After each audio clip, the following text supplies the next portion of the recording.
Бақыттың білмей бағасын,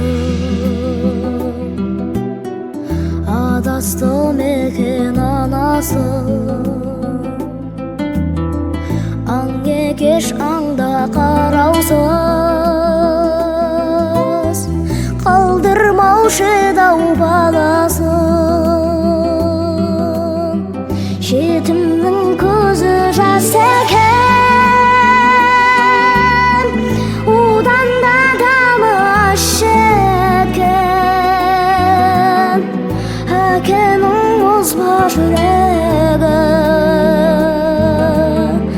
ананың бауыры тас бекен.